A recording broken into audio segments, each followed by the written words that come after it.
Hello and welcome to Thunderbird Blades. My name's Neil and today I'm excited to explore this tough little titanium tanto from Kizer, the Cyber Blade by Doctor EDC. And let's get the obvious out of the way, this bad boy can trace its DNA right back to the Tesla Cybertruck.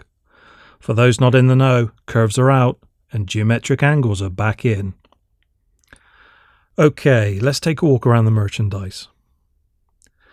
The premium version of the Cyber Blade is available at Blade HQ for $159. The business end of the knife is rocking an exotic 2.125-inch modified tanto blade cut from a meaty slab of S35 VN. It's flat ground, has a thumb hole the size of the Grand Canyon, a unique triangular thumb stud, and a beautiful satin finish. Both edges are ridiculously sharp, and the blade tapers up to a thickness of 0.13 inches at the spine, so it's on the thicker side for sure, but not out of place on this platform given the knife's built like a tank, or should I say a truck. The blade is perfectly centered straight out of the box. I know I sound like a broken record when I get to this part of the review, but Kizer's QC is always top of the pops. The action on the Cyber Blade is smooth and super snappy. The blade is riding on bearings and actuates like a Tesla in ludicrous mode. It's ridiculously fast out of the gate. From a biomechanics point of view, I do find the thumb hole much easier to work with than the thumb stud. I put this down to my natural grip position. In order to acquire enough purchase to use the thumb stud, I find myself gripping quite far back on the scales, which makes the knife a little unstable in hand. This also places my thumb in a slightly extended position where I don't quite have enough leverage to exert a confident force through the stud. Now don't get me wrong, it works, I just find I have a much higher success rate when deploying the blade with the thumb hole. Moving on down the knife, we have these smooth, industrial looking skeletonized titanium scales. The lines, the contours and the profile leverages design characteristics seen on the Cybertruck's body. At the back end of the merch, we have an attractive machined stainless steel backspacer with a black tungsten glass breaker, which will come in handy, if you need to break the armoured glass on your pickup truck in a pinch.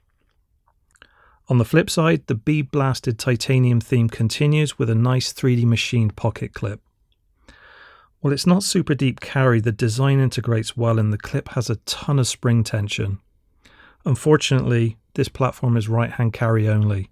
Sorry, goofy flipsters. And finally, we have a heavy-duty titanium frame lock, which locks up like a bank vault.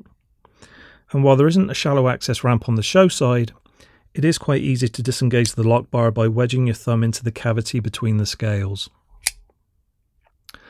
Okay, time for a quick size comparison. Let's bring in the flippin' awesome Civivi Elementum and the newly acquired Baby Core by Fox Knives. Check out my video on the Elementum, it really is excellentum. Overall length on the Cyber Blade from tip to tail is 5.7 inches. And looking at this lineup, it's fair to say it sits in that small to mid-size category.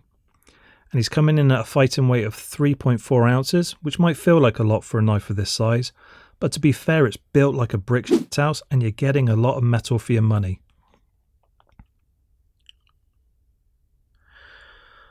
Alright, so the ergos on the Cyber Blade aren't bad considering all the funky angles and facets. I can just about get a full 4-finger grip on the scales and my thumb naturally rests up on the crown of the blade. I've got to say I'm loving the design of this integrated thumb stud. It sits flush with the spine and provides a wider platform for more stability when exerting a force down through the blade. Another thing I appreciate about this knife is the access channel for the thumb hole. Like the Kizer Cormorant, it really helps you lock in your grip. Okay, final thoughts. The Cyber Blade is a wonderful piece of industrial design and manufacturing.